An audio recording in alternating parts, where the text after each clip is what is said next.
talk show, lalu juga akan ada trunk show, di mana trunk show nanti kita akan menyaksikan pertunjukan fashion, serta juga akan ada fashion styling bersama dengan fashion curator kita yaitu Ibu Rani Ariefti.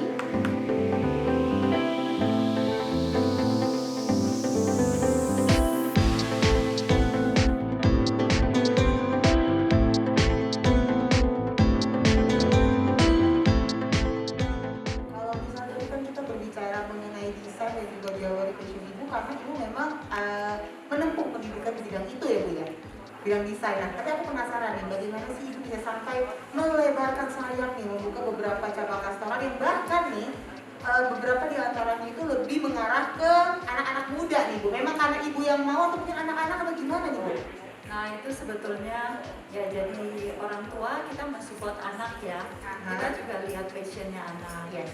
Lalu kita coba satu, ternyata ya passion mereka ada di sana, makanya berkembang terus sampai saat ini udah ada yang mau ngajak untuk kerjasama dan anak-anak juga terima. Oke, itu keren banget loh ya. Berarti memang karena anak-anak juga ada passionnya di situ ya Bu ya. Jadi selain itu juga kalau misalnya anak-anaknya pergi nongkrong aman ya Bu ya. Karena kan CCTV bisa dipantau dari rumah Bu, benar nggak Bu? Aman ya Bu ya. Jadi mau nongkrong pun bisa, mungkin ibu mau kumpul-kumpul sama teman-teman juga bisa yang punya tempat sendiri ya. Dan nanti di Bandung mungkin tahun depan. Oke, tahun depan mau buka lagi kan Bu? Itu kerjasama. Nah itu di gedung 4 lantai 4.000 meter. Di Bandung daerah mana Bu? Saya kurang jelas ya, soalnya anak-anak udah lagi bangun, udah lagi progres, cuman anak-anak kan udah besar-besar, jadi sekarang saya juga udah lepasin ke mereka. Jadi menyerahkan kepada anak-anak ya Bu ya. Jadi passion dari ibu itu ibu lanjutkan, ibu turunkan juga pada anak-anak ya Bu ya. Keren banget loh, berarti anak-anak bisa mengikuti. Baiklah Bu, kalau para ada sendiri kan seperti kita katakan itu kan Indonesian food ya Bu ya. Betul. Oke.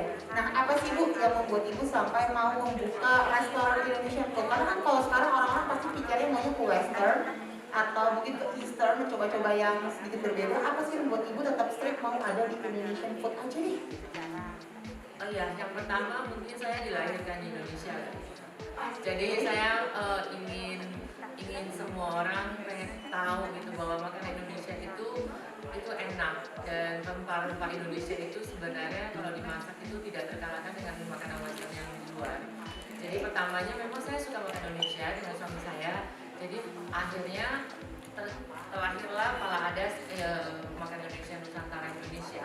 Tapi di luar itu visi saya adalah pada saat membuka restoran itu sebenarnya itu restoran itu untuk kolega saya sendiri karena untuk meeting, jadi untuk kumpul-kumpul meeting untuk dealer-dealer saya di luar kota tadinya seperti itu. Jadi saya menghadirkan makanan dan restoran itu bukan untuk bisnis tadi. Cuma karena udah berjalan dengan waktu ternyata Pala Adas ini diterima dengan baik dan media-media juga menerima dengan baik dan support dari media-media luar biasa sekali, sehingga Pala Adas ini bisa berjalan sampai saat ini 8 tahun ya. Jadi terlahirlah akhirnya saya pikir udah waktunya kita sebagai seorang wanita Indonesia kita harus bisa mempresentasikan Indonesia dengan baik dengan cara bagaimana ya, dengan cara makanan Indonesia yang bisa saya mempresentasikan dengan baik, culture-nya kita, makanan kita, Nusantara kita dengan konsep yang berbeda dan ya akhirnya diterima. Oke Bu, agak gitu. Tadinya sebelum pandemik ya visinya itu, mimpinya itu banyak sekali, pengen buka cabang, jual franchise, terus juga banyak yang minta kerja sama saya di luar kota, di selatan, di mana-mana. Tapi setelah pandemik ini ada, saya rasa saya harus mempause diri saya cukupkan dengan apa yang ada, yang Tuhan berikan aja. Karena buat saya tidak punya mimpi yang terlalu besar lagi.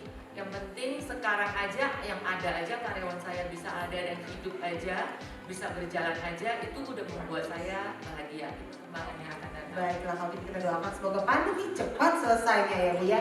Oke, selanjutnya saya juga ingin bertanya kepada Ibu Reni. Ibu Reni, kalau kita beli dari fashion ya Bu ya, seorang fashion curator. Nah sekarang ini juga Bu Reni yang saya tahu juga punya beberapa bisnis restoran ya Bu. Boleh diceritakan nggak sih Bu, salah satunya tuh Kivi ya Bu ya?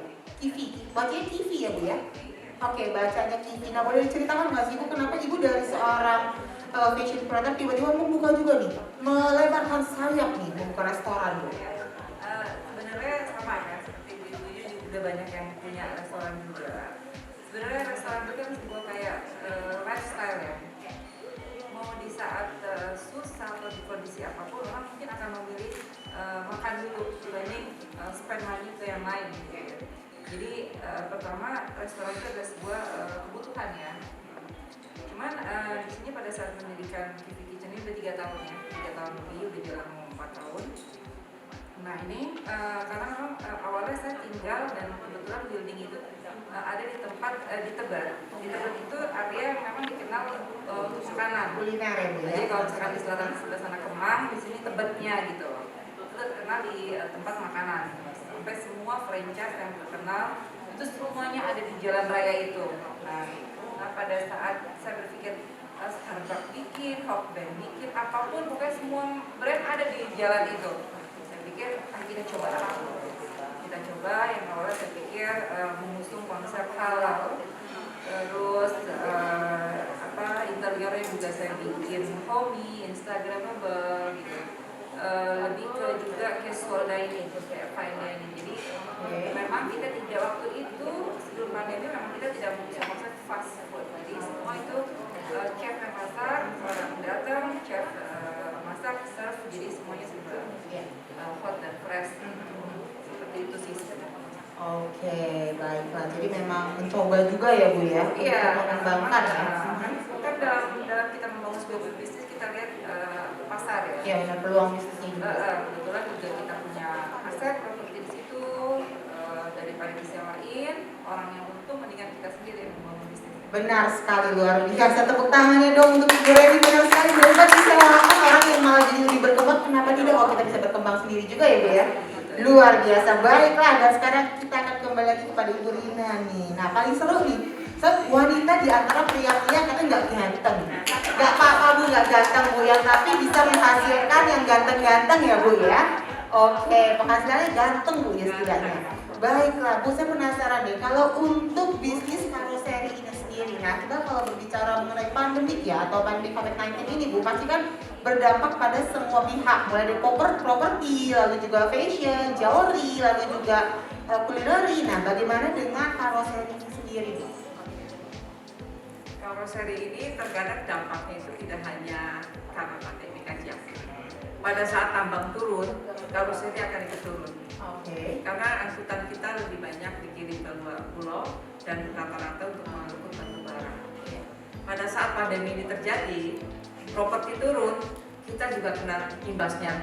Karena mereka yang bisnis di bidang pengangkutan pasir, pengangkutan tanah, pengurukan, dia akan stop. Jadi bisnis kita memang tergantung dengan bisnis-bisnis yang lain. Jadi itu merupakan salah satu tantangan terbesar juga ya Bu ya? Betul. Ya, tapi dengan pandemi ini semua sektor rasanya terkena imbasnya, tidak terkecuali dengan saya. Oke, baik. Dan imbasnya itu cukup dahsyat. Berasa juga Ya, ya Bu ya? berasa. Ya. Saya rasa saya tidak bisa mengungkapkan, semua orang juga tahu bahwa dengan pandemi ini usaha semuanya agak seru. Oke. Jadi kalau kata orang Jawa dia ngenok anti Ngenes, ngenes ya Bu ya. Terus ngenok anti ulu hati ngenes lagi ya Bu ya. Jadi dia tuh dalam bener ya Bu ya. Longso ya. Longso bener banget. Oke. Nah sebelum kita bertanya lagi nih ya dengan Ibu Cantik Anusi, bagaimana sih atau tips-tips apa sih yang mereka lakukan pada saat pandemi seperti sekarang ini untuk tetap menjaga nih ya bisnisnya dapat berjalan. Nah kita akan bertanya-tanya kepada Ibu Jenny dulu. Ibu Jenny, langsung saja nih ya Bu, kita gantian dulu, kita kembali lagi kepada host cantik kita nih Bu Jenny. Kalau kita berbicara mengenai passion, The Zora ini kan berencana untuk mengeluarkan komersial business living yang mendukung passion dari masing-masing pengusaha ya Bu ya. Jadi konsepnya itu berbeda. Nah terus saya juga penasaran nih Bu, sebenarnya seperti apa sih konsepnya? Mungkin bisa diceritakan lebih jelas lagi. Dan juga membedakan komersial business living The Zora BSD itu dengan tempat bisnis lain. Kan banyak nih Bu sekarang, sudah mulai banyak ya muncul-muncul kayak CBD SDG kayak gitu-gitu ya Bu ya. Sudah banyak sekali. Nah, apa yang membedakan Ibu? Oke, jadi pertengahan bulan Juni bulan depan kami akan dari Dezora akan mengeluarkan produk komersial yang pertama kali kami hadirkan. Letaknya itu di luar dari sekeliling residensial Dezora.